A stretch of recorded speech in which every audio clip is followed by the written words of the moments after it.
Morning guys, so kung napapansin nyo, iba na yung sasakyan natin ngayon dahil na okay na yung sasakyan na Camry. So ito na yung gagamitin natin from now on. Problema ko lang, may kailangan akong bilhin nito. Tingnan nyo, yan, yung wiper kailangan. Yung wiper kailangan kong bilhan.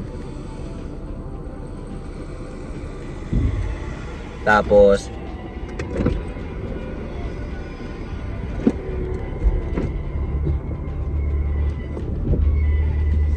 ang ingay naman nun.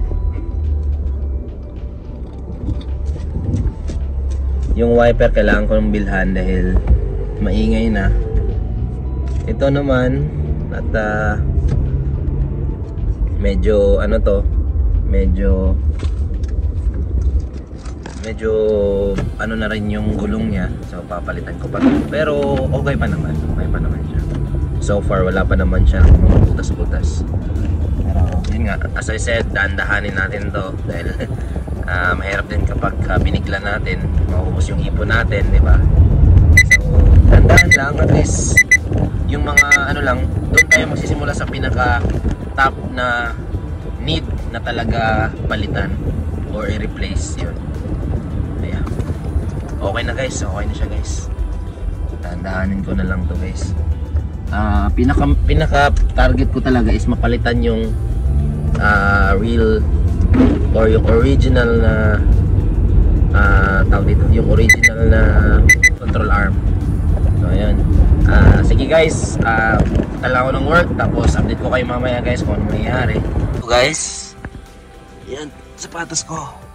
Inuhubad ko yung sapatos pa bago mag ano. So nakachinelas na ako ngayon guys. Yan o. Tapos lang ng work guys. Mga 4:50 na ng tanghali ngayon. Wala kasing orasan tong aking ano naman. Parang kulang sa ano to, kulang sa fuse yung ilaw ko dito. Hindi na gumagana eh. But yeah, pagagandahin natin tong sasakyan na to guys. So pauwi na tayo. At bala ko sanang palitan to ng control arm, yung original na control arm, kasi yung napalit ko na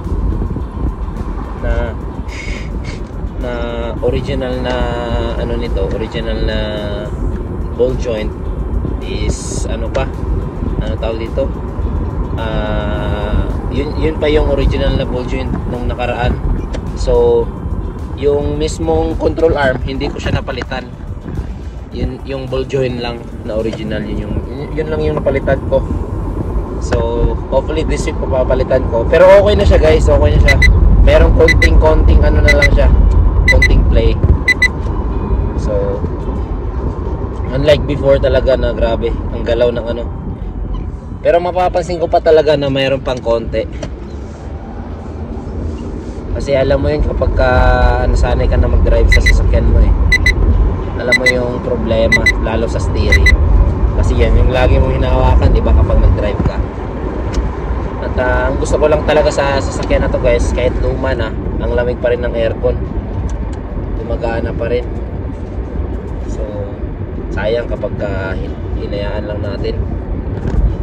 And kaka-renew ko lang ng ano nito, 6 months sa registration. Sayang din kapag hindi talaga natin siya inalagaan at hindi natin i-renew, kasi kapag hindi mo siya i-renew guys, lalo dito sa Queensland,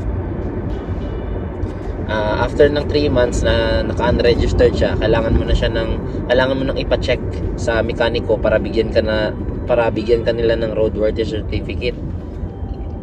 So yung roadworthy certificate, kailangan yun kapag magparehistro ka ulit ng sasakyan na unregistered. So as much as possible, i-renew lang natin siya para hindi ma-stuck at hindi siya unregistered. And dahan-dahanin lang natin yung dahan-dahanin lang natin yung mga sira, ayusin natin siya.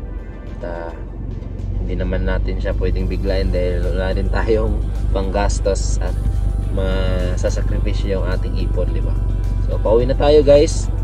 At medyo makulimlim ngayon. Hopefully hindi uulan. Titingnan ko muna kung hindi uulan. Try kong gawin yung control arm. Kasi ang bilis na lang dumilim ngayon guys. Alas 4 na ngayon. Makauwi ako sa bahay siguro mga 4:30. So ano ngayon, 4:15. So let's say mga 4:40 na ako makakauwi sa bahay. And yeah, mga 5:30 wala, madilim na. Talagang kasi malamig na ngayon guys palamig na. Hindi na pwede yung kagaya dati na hanggang alas 7 may araw pa. Grabe yung ulap Feeling ko ulan talaga. Pero tingnan ko muna sa forecast. Set up na guys. Yan. Yung mga gamit natin. Dito na rin yung ating ilaw. Pero medyo maliwanag pa naman. So, ito muna ang gamitin natin. Yan. Sunset.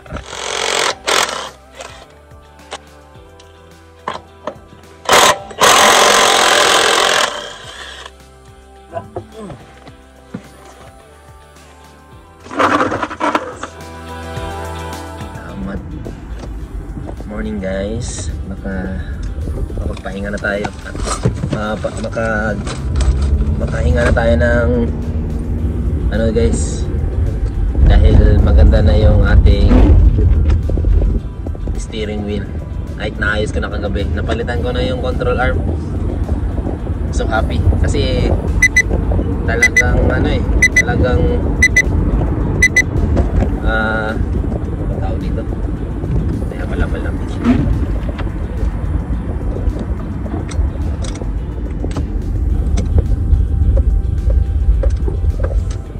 Talagang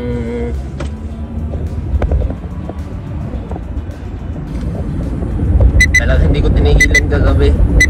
Mahirap kasi kapag bumiyahe ng malayo guys na may konting may konting problema pa sa tawag dito sa steering, lalo't major siya pag nagda-drive ka. Siyempre maganda kapag hinawakan mo yung steering wheel na walang play, diba? So happy guys.